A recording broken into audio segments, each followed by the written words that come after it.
Los Angeles, the Windman, Brian Windhorst is here off a fascinating night in the NBA. We called it the Garden Party last night in two cities. We had the Knicks and Hawks. We had the Celtics and Sixers, and both games because Brunson is back. Yesterday, his 12th 30-point playoff game at home with the Knicks tying Patrick Ewing for the most in team history. Brunson shot 65% from the floor last night. So while that was going on, a game that tipped an hour earlier was a really strange one, except maybe it was a familiar sight. The Boston Celtics going ice cold in the fourth quarter, looking to close out the Sixers at home in Boston. The Celtics wind up losing by 16, a game that they led entering the fourth quarter. Game 6 is now Thursday in Philly. The Celtics, this streaky shooting thing, their fourth quarter last night was ridiculous. Look at these numbers. They missed their last 14 shots to end the game. That's the second most to end any playoff game by any team since we started tracking that in the late 90s. Overall, they shot just 13% in the fourth quarter, which is their worst quarter in any game at any time of year under Joe Mazzulla. So, Wendy, I'd like to introduce you to what we are experiencing this morning. I'll call everyone's attention to my little plaque here. You are introduced officially to Mike Greenberg, professional overreactor. That's who I am. I'm not a prisoner of the moment. I'm a prisoner of the instant. And after what I saw last night with the Knicks, these last two games, the way they've looked, the way Karl Anthony Towns has looked, with the Celtics reminding me that as good a story as they are and as good as it looks with Tatum coming back, this is still the team that throws a game away here and there inexplicably at home. They've been doing it forever. And I look at the other side of the bracket in the East and I say to myself, Windman, this is the year the Knicks are going back to the NBA Finals. What do you think? Well, this is what they've believed for 9 months. This is why they've invested in this roster. This is why they refuse to trade any big pieces of it. And they've primed themselves for... Brian Windhorst just said something on Get Up that every Celtics fan needs to hear. The Boston Celtics were a disaster in Game 5. And after watching them score only 11 points in the fourth quarter, miss their last 14 shots to end the game, and blow a chance to close out the Sixers at home, I could not agree more. This is not a one-night problem. This is a pattern. And Brian Windhorst, who has covered this team for years, knows exactly what he is talking about. Let me break this down for you because nobody else will. The first 2 minutes of this video show Mike Greenberg and Brian Windhorst reacting to a night of playoff basketball that featured two garden parties. The Knicks and Hawks. The Celtics and Sixers. And while the Knicks were rolling behind Jalen Brunson's 12th 30-point playoff game at home, tying Patrick Ewing for the most in team history, the Celtics were melting down. Greenberg called himself a prisoner of the instant. And he said, after what I saw last night, this is the year the Knicks are going back to the NBA Finals. And Brian Windhorst agreed that the Knicks have a real chance. He said, this is what they've believed for 9 months. This is why they've invested in this roster. This is why they refuse to trade any big pieces. They've primed themselves for right now. And he pointed out that the Knicks were built specifically to beat the Celtics. They beat them in the playoffs last year. They were 3-1 against them in the regular season this year. They are specifically geared to do this. And then Windhorst dropped the hammer on the Celtics. He said, do you know how much time this group of Celtics has cost me with my family? How many playoff series that I've covered where they have lost and extended a series? I felt that in my soul last night when I saw that series get extended. And he is right. The Celtics have a history of playing with their food. They have a history of extending series that should have been over. They have a history of inexplicable home losses when they have a chance to close out. And last night was the latest example. Look at the numbers. The Celtics missed their last 14 shots to end the game. That is the second most to end any playoff game by any team since they started tracking that in the late 90s. Overall, they shot just 13% in the fourth quarter, which is their worst quarter in any game at any time of year under Joe Mazzulla. 13%. In a closeout game. At home. Against a Sixers team that was dead in the water just 48 hours earlier. That is not a bad shooting night. That is a collapse. That is a disaster. And it is not an isolated incident.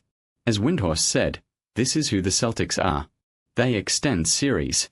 They have won a championship playing this way. But that does not mean it is not alarming. Greenberg asked Windhorst how alarming this should be for Celtics fans. And Windhorst's answer was telling. He said, they call Scott Foster the extender referee.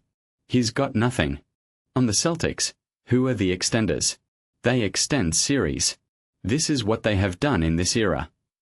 And then he pointed to the real problem. Derek White. Windhorst said, "This is a vitally valuable, important player, and he cannot make an outside shot. He had a terrible shooting year the entire regular season. Last night, the 76ers were ignoring Derek White. You can see he has lost confidence. And that is the key. Derek White is one of only 4.5 players that the Celtics trust offensively. If he falls out of that zone, if he loses his confidence, that is a huge factor. The Celtics got bailed out sometimes by Peyton Pritchard, who has developed into an excellent offensive force. But last night, Pritchard was not enough. Anyone not named Sam Hauser was 1 for 19 in the fourth quarter. 1 for 19. That is not a team that is ready to win a championship. That is a team that is living and dying by the three, and last night, they died. Mike Greenberg also pointed out that Jason Tatum's three-point shot is not there yet. He looks really good inside the arc. He can get to the rim whenever he wants. But if he is not making threes, and Derek White is not making threes, that is two major pieces that are taking the bulk of the shots and not knocking them down. That feeds into packing the paint, taking it away, and daring the Celtics to beat you from downtown. And last night, the Sixers dared them, and the Celtics could not do it. Now, let me talk about the Knicks. Because Windhorst made a compelling case for them. He said that Mike Brown last night really leaned into the Knicks' size.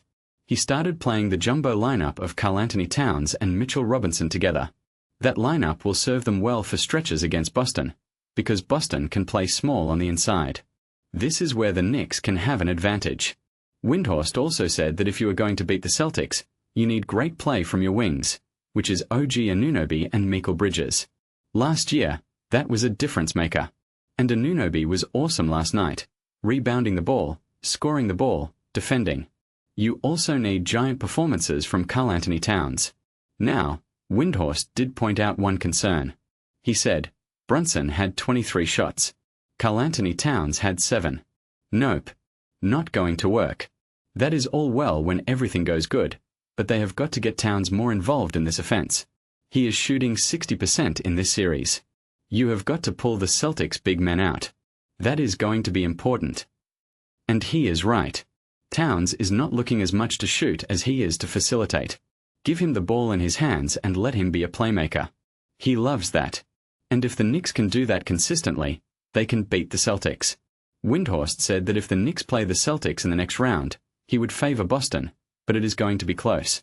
It is going to be a 7-game series. And the one thing that the Knicks have going for them is that EY were built specifically to beat the Celtics. That is why they beat them in the playoffs last year. That is why they were 3-1 against them in the regular season. They are specifically geared to do this. Mike Greenberg also pointed out the three-point shooting disparity. He said that in the 2 losses to Philly, Boston missed 65 three-pointers. He remembered the 45 missed threes that Boston had in Game 1 against the Knicks last year. They missed 75 threes in the first 2 games of that series, which is why the Knicks were able to take the 2-0 lead. That is the danger part for the Celtics. When they live and die by the 3, they do die by the 3. And last night, they died. The Get Up crew also talked about the Knicks mentality. They said that when Jim Dolan, the Knicks owner, addressed the team publicly early in the year and said he believes this is a championship team, that set the expectation. This team needs to make it to the finals. And while there is a lot of overreaction in New York, the Knicks have been building to this moment. Everything about the Knicks has been a build-up to this moment. And now, they are 1 win away from advancing to the second round. And if they get there, they are going to face the Celtics.